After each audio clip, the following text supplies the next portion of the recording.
On the Senate floor Thursday, Senate Minority Leader Mitch McConnell continued to rail against Democratic lawmakers for inflation. Rising costs have been a pillar in the Kentucky lawmakers' Senate floor speeches as of late. McConnell took issue with Democratic lawmakers celebrating the passage of the Inflation Reduction Act earlier this week, saying that, quote, "The same day this latest awful inflation report was published, Washington Democrats went to a concert at the White House and celebrated their economic policies. How much more out of touch can you get?" According to the Congressional Budget Office, the bill will barely make a dent on inflation in the near term and could even nudge it upward.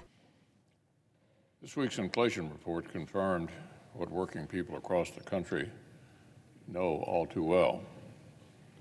The cost of feeding a family and keeping the lights on have skyrocketed more quickly this past year than at any time since the wake of the Carter administration. A year and a half of crippling runaway inflation is the most important story to the American people every single day. The media have grown somewhat numb to month after month of 8 and 9% inflation, but working Americans have not had the luxury of growing numb. The pain gets worse every single time they have to fill a shopping cart or pay their credit card bill.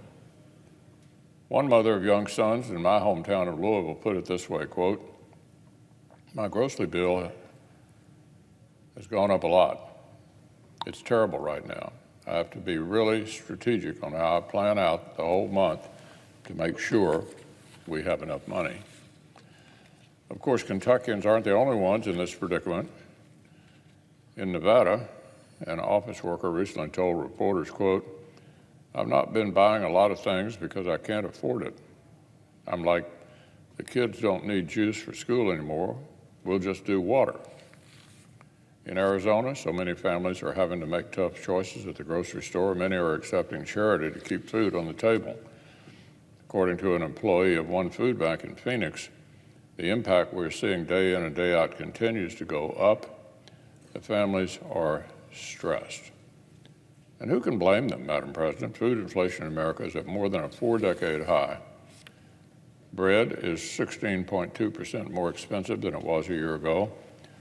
Milk is up 17%, flour is up 23.3%, and eggs are going for nearly 40% more.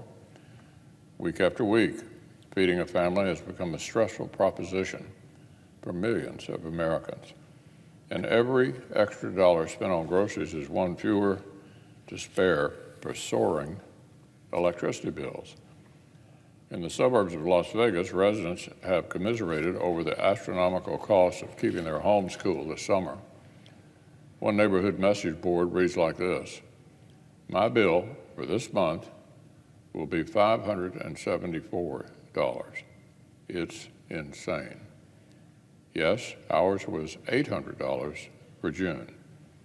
In Arizona, a restaurant worker didn't mince words about scrapping together enough to keep the lights and air conditioning on. Quote, "If I didn't have roommates, I wouldn't be able to make it on the salary that I have." Overall inflation in Phoenix and Atlanta is way, way higher than even the sky-high national average. The country as a whole is still grappling with inflation over 8%, but Phoenix has seen a staggering 13% inflation in just the last year, and Atlanta has seen nearly 12%. Of course, for working Americans in some other states, the most acute emergency is not the cost of summer cooling, but rather the cost of winter heating. In places like New Hampshire and Vermont, where many homes burn heating oil, this important price is up more than 91% since President Biden took office. And in every corner of the country, one of the biggest collective headaches facing working families with young kids is the rising cost of back-to-school shopping list. According to one working mother in Pennsylvania, she had to take items like a backpack for her preschooler out of her shopping cart in the checkout line. Quote, "It's been at least 20 years since I have had to pull back to this extent. This is a new and humbling experience for me as an adult," she said. American families are facing math problems that just don't add up. Meanwhile, the same Washington Democrats who got them into this mess spent Tuesday celebrating having rammed through on a party line vote a bill that does nothing to help them solve it. Hundreds of billions of dollars in new spending, just as working families are having the hardest time in decades making ends meet at home. Hundreds of billions of taxpayer dollars that wouldn't even accomplish Democrats' own underlying radical climate goals, let alone the false claims of inflation reduction on the cover. So our economy continues to hand working families a raw deal. But the same day this latest awful inflation report was published, Washington Democrats went to a concert at the White House and celebrated their economic policies. How much more out of touch can you get? The Democrats' giant inflationary spiral is costing the average American household $460 extra single dollars every single month just to buy the same things they bought last year.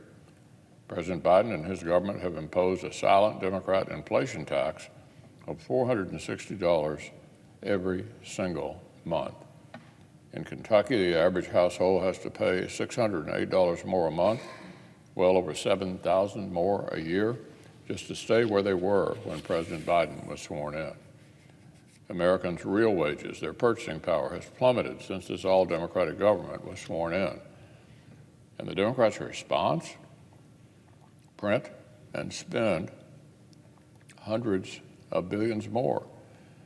Make Americans without bachelor's degrees pay off the graduate school debt of doctors and lawyers and throw themselves a party on the White House lawn? Our colleagues across the aisle created this human catastrophe. This runaway inflation was a policy choice by Democrats, and they aren't even trying to stop it.